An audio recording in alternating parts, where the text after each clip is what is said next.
बोलते हैं ना भी, नाम भी, फ्रेम भी, पैसा भी, जो भी सब कुछ मिला है, हमारा पूरा श्रेय गहलोत साहब को जाता है जी। हमारा तो बहुत सौभाग्य है कि मैं सोनीपत का फर्स्ट कबड्डी में अर्जुन अवार्ड हूँ जी। नरवाल तो जी वही मानो कि खान है जी कबड्डी की, हर टीम में जी, प्रो लीग में भी हर हमारे 4-5 गांव है जी। वहाँ एक सोरामवीर खोखर जो इंडिया टीम के भी द्रोणाचार्य अवार्ड अच्छे कोच रहे हैं जी, बिल्कुल अब भी हैं। और उन्होंने मेरे को ना जूनियर इंडिया में मैं सिलेक्शन हुआ था, मैं वहाँ विदेश में खेलने के लिए गया था जी इंडिया टीम से, तो वहाँ खेलते देखा था कि ऐसे ऐसे मेरे को फ़ोन आया कि भाई ऐसे ऐसे हमारी टीम में ना सर्विसेज वालों की एंट्री नहीं हो रही है, तो हो सकता है 99% हम चेंज करेंगे, तो ये मान के चलो संदीप 100% मैं तेरे को लूँगा। मैंने देख रखा था गेम एक बार, तो ये मानो अगर बच्चा जन्म लेते ही ये सोच के चलो कि भी 99% फैमिली वाले एक बार उसको ग्राउंड पे जरूर भेजेंगे। वो दिखता है कि भाई हाँ इसमें सक्सेस होगा तो प्रैक्टिस करेगा, नहीं तो उसको फिर स्टडी में डाल देते हैं। तो गांव में एकेडमी भी है? हाँ जी, अभी मेरी खुद की भी एकेडमी है जी। अभी भी फिलहाल में मैं 30 एकड़ की खेती करता हूँ जी। हम तो अपने बच्चों को भी बोलेंगे भाई मिट्टी से जुड़े और मिट्टी से जुड़े। नमस्कार, मेरा नाम है ओपी वशिष्ठ। दी हरियाणा टॉक्स में आपका स्वागत है। आज हमारे खास मेहमान है संदीप नरवाल, जो कबड्डी के बहुत ही तगड़े हरियाणा के खिलाड़ी रहे हैं। प्रो कबड्डी में अच्छी खासी डिमांड हर फ्रेंचाइजी की तरफ से रहती थी। अर्जुन अवार्ड भी संदीप को कबड्डी में मिला है। तो आज हम संदीप नरवाल से बातचीत करेंगे कबड्डी को लेकर। संदीप भाई, आपका स्टूडियो में स्वागत है। नमस्कार जी, सभी को देखने वाले को राम राम जी। अच्छा संदीप, ये बताओ कि जैसे कभी आपने जिंदगी में सोचा था कि गांव में कबड्डी खेलते खेलते टेलीविजन पे दिखोगे? नहीं जी, उस टाइम पे जब भी अगर कबड्डी चालू की थी जी, मैंने ये सोच के नहीं की थी जी कि ऐसे ऐसे कि हम इस मुकाम पे पहुंच जाएंगे। हाँ, ये था कि मेरे गांव में जी कबड्डी की देन है सब कुछ। हमारे जो बड़े भाई हैं आईजी साहब, ओपी नरवाल, शमशेर नरवाल, जगदीश नरवाल, जितने भी नाम लेके इतने कम है, वो अच्छी अच्छी पोस्ट पे हैं। वो सब कुछ हमारी जी देन कबड्डी की है जी। तो हम वो बोलते हैं ना, बड़े बुजुर्गों को देख के सीखा जी कि जो परंपरा चली आ रही है जी गाँव में, तो मेरे गांव में कबड्डी है जी, तो उससे हमने बहुत कुछ सीखा जी। सोनीपत का कथूरा गांव? हाँ जी, बिल्कुल जी। हर घर में कबड्डी के प्लेयर पाए जाओगे? ये है जी, एक बार तो ये मानो अगर बच्चा जन्म लेते ही ये सोच के चलो कि भी 99% फैमिली वाले एक बार उसको ग्राउंड पे जरूर भेजेंगे। वो दिखता है कि भाई हाँ इसमें सक्सेस होगा तो प्रैक्टिस करेगा, नहीं तो उसको फिर स्टडी में डाल देते हैं। तो गांव में एकेडमी भी है? हाँ जी, अभी मेरी खुद की भी एकेडमी है जी। अच्छा, खुद की एकेडमी? हाँ जी, हाँ जी। वही है कि पहले तो हम बड़े बुजुर्गों से उनसे सीखा था, जो 2 बात हमने सीख रखी है। अब भी हम अपनी भी प्रैक्टिस करते हैं और साथ में जो आने वाला अपना भविष्य है, यंग लड़के हैं, उनको अच्छी शिक्षा देते हैं। जैसे प्रो कबड्डी आया उससे पहले तो गांव में कंपटीशन होते थे, टूर्नामेंट होते थे, 21,000 रुपये का, 51,000 रुपये का, 11,000 रुपये का। तो पहले वो टूर्नामेंट खेलते थे? बहुत खेले हैं जी। 21,000 51,000 तो अभी आए ही हैं। उससे पहले वो कप कटोरियर, ये जो बोलते हैं ना कि भी ट्रैक सूट मिल गया, एक छोटी ट्रॉफी मिल गई, उसमें इतना खुश होते थे कि भाई अब भी अगर वो दिन याद आते हैं तो सोचते हैं कि भाई बसों में घूमते थे, रात को 1-1 बजे तक खड़े रहते थे, कोई साधन आओगा भाई उसको हाथ देंगे, उसके अंदर जाएंगे। वो दिन आते हैं जी याद, बिल्कुल। हम ये बोलूँ, मैं बिल्कुल नॉर्मल फैमिली से हूँ जी। वो पिताजी फार्मर है, ये कोई वो नहीं है कि भाई अपनी, हाँ भाई अपना अगर यहाँ इस मुकाम पे पहुँचे तो मेहनत से पहुँचे। अच्छा, पहली बार आपको प्रो कबड्डी में कौन से सीजन में आपको ऑक्शन में लिया गया? मैं जब भी अगर प्रो 2014 में चली थी जी, मैं फर्स्ट सीजन, हाँ जी, मैं फर्स्ट सीजन से हूँ जी। 3 साल में पटना में खेला था और मैंने ट्रॉफी भी उठाई थी उसी टाइम, और बेस्ट डिफेंडर भी निकला था जी मैं प्रो का। तो आप तो ऑलराउंडर है ना? हाँ जी, हाँ जी, मैं ऑलराउंडर हूँ जी। रेडिंग का भी जहाँ अगर ज़रूरत होती है तो उस टाइम पे रेडिंग भी करते हैं, और डिफेंस में तो कहीं पे भी अगर टीम को ज़रूरत होती है तो हम अपना करते हैं जी। तो पटना में तो आपके एक और साथी है प्रदीप नरवाल, हाँ जो जी, कि हाँ, रेंडाना गांव से है। हाँ जी, हाँ जी। तो वो कैप्टन भी रहे ना उसके शायद? हाँ जी, मैं प्रदीप मेरे से बाद में आया था, मैं फर्स्ट सीजन से था, प्रदीप सेकंड सीजन में हमारी टीम में शामिल हुआ था जी। तो मैं उस टाइम कैप्टन था जी। तो आपको पहली बार जो है वो कितने रुपये में आप ऑक्शन में मैं जी देखो, उस टाइम पे फर्स्ट सीजन में क्या था कि मेरा सिलेक्शन नहीं था जी। मैं ये मानो ऑक्शन में मेरे को लिया नहीं था जी। मैं जूनियर था उस टाइम पे। आर्मी वालों की परमिशन नहीं हुई थी जी। जो हमारी टीम में, पटना टीम में हमारे जो कोच साहब हैं, खोखर, रामवीर खोखर, जो इंडिया टीम के भी द्रोणाचार्य अवार्ड अच्छे कोच रहे हैं जी, बिल्कुल अब भी हैं। और उन्होंने मेरे को ना जूनियर इंडिया में मैं सिलेक्शन हुआ था। मैं वहाँ विदेश में खेलने के लिए गया था जी इंडिया टीम से। तो वहाँ खेलते देखा था कि ऐसे ऐसे मेरे को फ़ोन आया कि भाई ऐसे ऐसे हमारी टीम में ना सर्विसेज वालों की एंट्री नहीं हो रही है, तो हो सकता है 99% हम चेंज करेंगे, तो ये मान के चलो संदीप 100% मैं तेरे को लूँगा। मैंने देख रखा था गेम, तो उस वजह से मैं चेंज हो गया था जी। खेला था मैं फर्स्ट सीजन से ही, और फर्स्ट मैच से खेला था। वो था कि प्रो चालू होने से पैसे कम मिले लेकिन 4-5 नहीं, हाँ उस टाइम पे यही थे जी कि 7-8 लाख रुपए जो जिसकी जगह मैं चेंज हुआ था जी, वो वही मेरे को बेस्ट प्राइज मिला था जी। जैसे 3 साल आप पटना पायरेट्स में खेले, उसके बाद कौन सी फ्रेंचाइजी में आपकी डिमांड आ गई? क्योंकि वो तो हर उसमें ऑक्शन होती है, और ऑक्शन में तो यूँ देख लेते हैं कि भाई यो जो प्लेयर है ना, यो हमारे लिए सबसे बेस्ट रहेगा। फिर मैं तुरंत 3 साल के बाद में तेलुगु टाइटन ने लिया था जी। मैं ऑल ओवर में 2nd नंबर पे था बोली में जी। मैं कितने रुपये? मेरे को इतना याद नहीं, 50 लाख के लगभग। 50 के आसपास ही हाँ थे। जी, हाँ जी। तो 50 लाख तो एक गांव के लड़के के लिए बहुत हो जाते हैं। लाखों में जाने के बाद में तो बहुत ज़्यादा दिखने लग गए थे। नहीं नहीं, वही बात है जी, हमारी तो हज़ारों में सोच थी। उस टाइम पे तो यही था कि भाई जब हमारे को कप कटोरी गिलास मिल रहे हैं जी, अगर उसको हम चेंज करके हज़ारों में हमारे को मिलेगा तो खुशी तो होगी जी, ऑटोमेटिक खुशी हो रही थी। और लाखों में मिले तो और ज़्यादा खुशी हो गई थी जी। अच्छा, जब आप गांव में रहते थे तो खेत में जाते थे, भरोटे लेके आया करते, जवार काट के लाते, तो बग्गी लेके जाया करते? देखो जी, आपको मेरी जानकारी के बारे में, अभी भी फिलहाल में मैं 30 एकड़ की खेती करता हूँ जी, और गांव में रहता हूँ पापा के साथ। अभी जी हर ट्रैक्टर से लेके भाई खाद से लेके हर काम में अभी बंटवाता हूँ जी पूरा।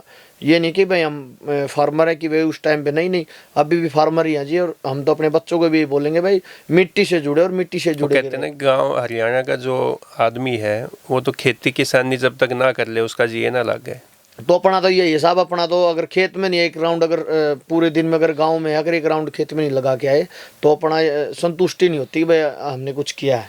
जब वो प्रो कबड्डी लीग के लिए आप जाते थे, कभी किसी स्टेट में खेलने जाते थे, कभी किसी में जाते थे, तो फिर हवाई जहाज में बैठे? हाँ जी, बहुत बार। ये मानो कि उस टाइम पे तो हमने तो बाइक वाला काम हो रहा था जी, फ्लाइट का। कभी इधर जाना है, कभी उधर जाना है, अलग अलग जगह होते थे जी। फ्लाइट तो ये मान के चलो अपने गांव वाले नहीं, हमने तो वो झोटा बग्गी वाला काम कर दिया। पहले सोची थी अगर भाई? नहीं जी नहीं, ये नहीं सोचा था कि भाई इतनी जल्दी और इतने अच्छे दिन आ जाएंगे जी।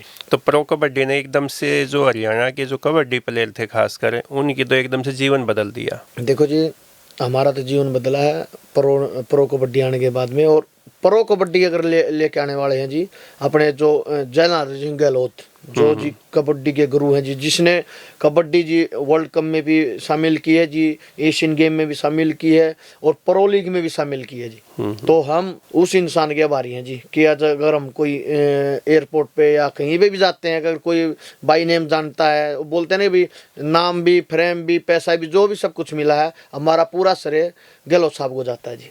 जी, तो उसके बाद आप सेलिब्रिटी आपसे मिलते थे? हाँ जी बिल्कुल। फर्स्ट में मिले तो ऐसा लगता था कि भाई देखो टीवी पे देखते थे, उसके बाद में तो फिर वो हो गया जी, वहाँ तो हम ही हीरो हैं जी। अच्छा, हाँ जी, वहाँ मतलब सेलिब्रिटी आपके साथ सेल्फी लेते हाँ थे? बिल्कुल लिए जी। जो जो अच्छे अच्छे चेहरे हैं जी, जो जानते बाई नेम, जैसे कि अनूप कुमार है जी, ठाकुर है, प्रदीप नरवाल है, सुरजीत नरवाल है, जो अच्छे फ्रेम के प्लेयर हैं जी, सभी को बाई नेम जानते हैं जी, मैच देखते हैं जी। उसमें क्रिकेटर भी हैं, सभी मूवी वाले एक्टर भी हैं जी। तो जयपुर पैंथर्स जो है वो तो आपका अभिषेक बच्चन की फ्रेंचाइजी हाँ है। जी, हाँ जी। तो कभी मिलने का मौका मिला आपको? बहुत बार जी। वहाँ अभिषेक तो जी ऐसे था कि जैसे कि हम सभी जितने भी प्रो में कि फैमिली की तरह मानता था जी। कोई ये नहीं था कि ये मेरी टीम में नहीं है, नहीं, सभी को बाई नेम जानता था। अगर हम नहीं दिख रहे हैं, पीछे से हाथ लगा देते थे, बाई नेम संदीप, अच्छी प्रैक्टिस है। बिल्कुल जी, अभिषेक भी, अमिताभ बच्चन भी, पूरी फैमिली जी। वो लगते ही नहीं सच में, वो यहाँ से टीवी पे ऐसे लगते हैं, वो भी हम वहाँ जाने के बाद में बिल्कुल हमारी तरह नॉर्मल इंसान है जी, ऐसे ही बातचीत करते हैं। बिल्कुल 1% भी वो नहीं कि हम इतने अच्छे लेवल पे हैं। तो जैसे ये क्रिकेटर होते हैं या फिल्मों में काम हमारे साथी गांव के, हमारे स्टेट के जो युवा करते हैं, उनको जब कोई भी उनकी फिल्म हिट हो जाती है या वो नाम बड़ा हो जाता है तो सबसे पहले उनमें ना घमंड आ जाता है, तो कबड्डी के खिलाड़ियों में भी ऐसा होता है कभी? नहीं जी, अभी तक तो देखो हमारे से जो सीनियर भी है, हम भी हैं, हमारे से जो जूनियर भी है, देखो मेरे को तो कोई ऐसा प्लेयर लगा नहीं कि जिसमें ज्यादा एटीट्यूड। हाँ, मैच में जरूर दिखता है भाई, दिखता है मैच में ये दिखता है देखने वाले को कि भाई ये तो बहुत एटीट्यूड वाला है, ये दिखता है। फिर बाहर आते ही वही जूनियर सीनियर का बिल्कुल नॉर्मल, वो बोलते हैं ना कि भाई फ्रेम पे तो मैं तो चाहता हूँ और भी जो भी नए लड़के जुड़े, अगर फ्रेम पे अगर किसी को दिखाना थोड़ा ऐसा दिखाओगे भाई है बंदे में कुछ क्वालिटी है, अलग से जोश में खेलो और सामने वाले टीम को भी दिखना चाहिए भाई बंदे में कुछ ना कुछ है, बाहर आके वही भाईचारा रखो जी। तो आपका जो कबड्डी का जो सबसे तगड़ा जिसको आप प्लेयर मानते हैं, जिसको आप मानते हैं कि मैं वैसा ही बनना चाहता हूँ या मैं लोग मुझे उसी के नाम से, उसी के खेल के नाम से पहचाने, ऐसा कौन खिलाड़ी है आपका पसंद का? देखो जी, हम तो यही था कि जब स्टार्ट की थी कबड्डी उस टाइम से यही कि भाई हमारे जो मेरे जो अंकल जी हैं रमेश ने जो मेरी बहुत सपोर्ट करी है जी, जो अपने शमशेर नरवाल प्रो कबड्डी में भी जो कोच लगे थे उसके बड़े भाई हैं, तो उन्होंने हम बिल्कुल नीचे स्तर पे लेके ऊपर तक जी पूरी सपोर्ट कर रखी है जी। उन्होंने ही मेरे को दो बात बताई थी जैसे कि अभी हम बैठे हैं कि बातचीत चल रही है कि भाई अपने सीनियर की रिस्पेक्ट करो कोई भी है, और अच्छा जो बोलते ना ये प्लेयर तो सभी अच्छे होते हैं, ये देखो आप खुद कौन से प्लेयर की अच्छी टेक्निक लग रही है ऐसे। तो हमने तो जी जो पुराने अपने अच्छे अच्छे प्लेयर जो गांव में हुए जी, हम छोटे छोटे बोलते ना बिल, उस टाइम पे ये 6-7 साल के 8 साल के हम ग्राउंड पे जाने लग गए थे जी। तो जो जितने भी सीनियर प्लेयर हमारे, हमने जो भी सीखा तो गाँव वाले से ही सीखा है।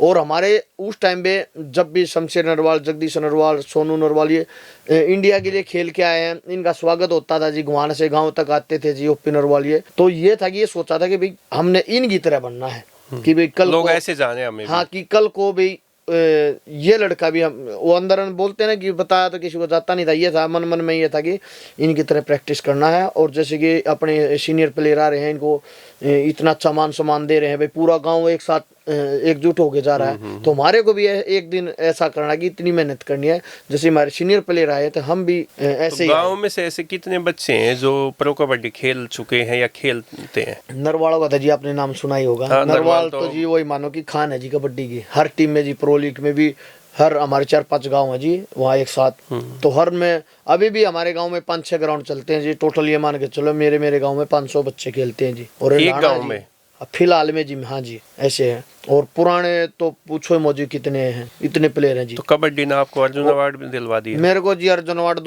2021 में मिला था और भीम अवार्ड भी मिला जी मेरे को, दोनों चीज मेरे को, मैं बहुत संतुष्ट हूँ अपनी लाइफ से कि बहुत सौभाग्य भी मानता हूँ भाई, ऐसे ऐसे प्लेयर हुए हैं जी सोनीपत में कि भी हम तो उसकी पैरों की धूल भी नहीं है, तो हमारा तो बहुत सौभाग्य कि मैं सोनीपत का फर्स्ट कबड्डी में अर्जुन अवार्ड हूँ जी। तो किसी को सिफारिश कर लगवाई थी कि वैसे ही? नहीं जी नहीं, बस यही है कि बोलते हैं ना कि हमारे अच्छे दिन थे ये। मतलब आपका नाम आपने अप्लाई किया और आपका अर्जुन अवार्ड के लिए नाम अप्लाई तो क्या था जी, अप्लाई तो हम 3-4 साल से करना ही होता है, रेगुलर करते आ रहे थे जी। वो बोलते नहीं भाग्य से और किस्मत से ज्यादा कुछ नहीं मिलता, उस टाइम पे अपनी किस्मत थी जी कि भाई अपन एक अर्जुन अवार्ड में। उस टाइम पे मैं प्रो लीग के दबंग दिल्ली का कैंप चल रहा था जी, तुरंत मेरे पास एक कोच का मैसेज आया था कि भाई बहुत बहुत बधाई। मेरे को खुद पता नहीं था कि ऐसे ऐसे अर्जुन अवार्ड मिला है। मैंने तुरंत जोगिंदर नरवाल और मंजित छिलर को बताया था, अजय ठाकुर को, भाजा वैसे से मेरा नाम आया। उनको भी यकीन नहीं हो रहा था कि संदीप को ऐसे ऐसे अर्जुन अवार्ड मिला है। अच्छा, अब बात करेंगे संदीप, जो कि कबड्डी चैंपियंस लीग होने जा रही है हरियाणा में, फर्स्ट टाइम ये टूर्नामेंट होगा और शायद सोनीपत से ही 25 जनवरी से इसका शुभारंभ है। तो आप रोहतक रॉयल्स की टीम की कैप्टन है। हाँ जी। तो ये जो कबड्डी लीग हो रही है, चैंपियंस लीग, क्या ये भारतीय जो एमेच्योर कबड्डी एसोसिएशन है, संघ है, उससे मान्यता प्राप्त है? और इसका कितना फायदा हमारे हरियाणा के युवाओं को होगा? इससे कुछ दिन पहले के यूपी की लीग हुई थी जी, उसका सेकंड सीजन हो गया है। इससे सबसे मेन हरियाणा में कबड्डी में जी, ये मान के चलो कि पूरा हरियाणा में जी कबड्डी खेलते हैं। अपना जो मिट्टिया कबड्डी है, कुश्ती, इससे ही जाना जाता है, भी सपोर्ट से ही जाना जाता है हरियाणा, खेल से ही है। हाँ जी। तो हरियाणा की खान है जी कबड्डी, और ये जो लीक हो रही है जी, जो केशियल लीक हो रही है सोनीपत में, ये फेडरेशन नहीं करवा रखे जी। ये मानो कि फेडरेशन के बगैर तो कुछ नहीं होता भाई। फेडरेशन परमिशन नहीं देगी तो लीक वाले किसको बुला लेंगे? किसी को नहीं। हाँ, क्योंकि फेडरेशन को जोड़ना बहुत जरूरी होता है। कल को मान लो किसी बच्चे के साथ 1% आप मान के चलो कि फेडरेशन से नहीं जुड़े, कुछ 1-2 लीक चली ऐसे भाई को लीक चला दी, इतना अच्छा नाम है, ये है वो है, दुबई में करा रहे हैं या कहीं और विदेशों में करा रहे हैं, फिर उसका पैसा तो नहीं आ रहा ना बच्चों के पास। पैसा भी नहीं आएगा, फिर वो जो एसोसिएशन है वो मान्यताएं देगी, उन खिलाड़ियों की अनदेखी भी हो जाती है बाद में। बिल्कुल, शोर है जी, होना भी चाहिए, रियल बात है भाई। ये जी जान लगा के कबड्डी को इतने ऊंचे लेवल पे स्तर पे लेके जा रहे हैं, तो हम अगर उनके विरोध चलेंगे तो हमारे तो पागल कोई नहीं है। तो ये है कि फेडरेशन बहुत अच्छा काम कर रही है। कल को इस लीग में मान लो कि भी किसी प्लेयर के साथ भेदभाव होता है तो हमारे पास ऑप्शन है कि हम फेडरेशन के पास अपनी बात रख सकते हैं। तो आप जैसे अनुभवी अर्जुन अवार्डी जो प्लेयर हैं, जो प्रो कबड्डी में अलग अलग फ्रेंचाइजियों में एक स्टार की तरह देखा जाता था आपको, तो क्या एक आप जिले तक सीमित हो गए, कप्तान की भूमिका निभाएंगे, ये आपने डिसीजन कैसे लिया? देखो जी, ये मेरा कोई डिसीजन नहीं है, ये कोच का और फ्रेंचाइज का डिसीजन है जी। अपना इसमें 1% भी नहीं है अपना। पहले से जब से कबड्डी चालू की है हमने तो मेहनत की है, मेहनत के अलावा कुछ नहीं किया जी। सुबह शाम दोपहर को प्रैक्टिस करना है और आगे का तो ऊपर वाले के भरोसे रहते हैं भाई। इतना अच्छा नाम, सब कुछ जॉब है, जॉब मेरे को बहुत अच्छी मिले जी, सब कुछ ये कबड्डी की देन है जी। जॉब आपको कौन से डिपार्टमेंट में? मैं इनकम टैक्स में इंस्पेक्टर हूँ जी। हरियाणा में? नहीं, सेंटर में जी। अच्छा, दिल्ली। हाँ, मेरे डिपार्टमेंट में सभी अच्छे प्लेयर हैं जी, 7-8। राहुल चौधरी, प्रदीप नरवाल, राकेश नरवाल, अमित हुड्डा, गुरदीप, मोहित छिल्लर, बहुत अच्छे प्लेयर हैं जी।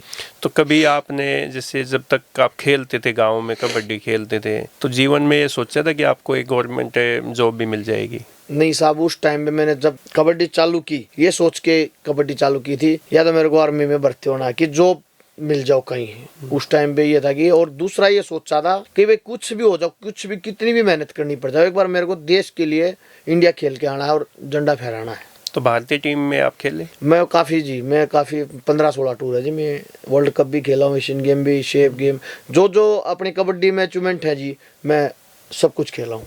तो संदीप भाई, आपको नई फ्रेंचाइजी के लिए, रोहतक रॉयल्स के लिए आपको बहुत बहुत बधाई, बहुत बहुत शुभकामनाएं। आपने अपने एक्सपीरियंस भी शेयर किए और मुझे नहीं लगता कि आप इतनी प्रो कबड्डी में इतने बड़े खिलाड़ी होने के बावजूद आप में कोई बदलाव हमने तो दिखा नहीं कहीं पे भी। भाई साहब, हम तो आने वाले अपने भविष्य को भी यही बोलेंगे भाई, अपने पिछले दिन मत भूलो, उसी में सक्सेस है। कि भाई अभी भी मेरे को काफी बोलते हैं भाई गांव में रहते, क्यों भाई, गांव ने तो मेरे को सब कुछ दिया है। वो बोलते हैं ना भाई, पीछे वाले की सपोर्ट होनी जरूरी है। मम्मी पापा की तो भाई देखो हर बंदे के पास होती है, तो पूरा गांव बुजुर्ग है, कहीं बैठेंगे 2-4-5 बुजुर्गों में बैठेंगे, कुछ ना कुछ अच्छी सीख के उठेंगे।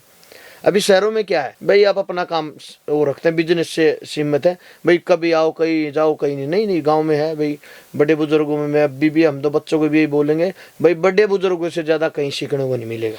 तो भाईचारा बना के रखो। तो रोहतक रॉयल्स के कोच की भूमिका में कौन होंगे? अपने रोहतक रॉयल्स के कोच जो हमारे साथ भी खेले हैं, सुरेंद्र नाडा। अरे सुरेंद्र नाडा तो बहुत ही जबरदस्त है, कैचर की भूमिका में बहुत अच्छे लेफ्ट कॉर्नर जबरदस्त रहे हैं और अभी भी हमारे साथ ही ट्रेनिंग करते हैं, साथ के साथ बिल्कुल उनमें भी यही है कि कोई चेंजिंग नहीं है।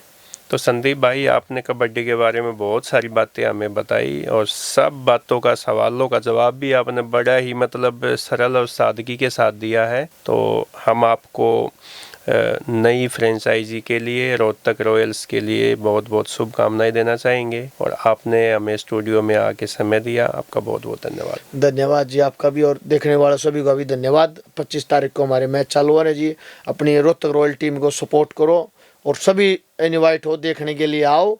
बिल्कुल जैसे प्रो लीग दिखता है ना, उससे कुछ इसमें अच्छे मोमेंट दिखेंगे, अच्छे। ये नहीं है कि भाई प्रो लीग है, ये उससे भी कुछ ना कुछ बोलते हैं ना, अभी बहुत टफ कंपटीशन होगा। बहुत बहुत धन्यवाद।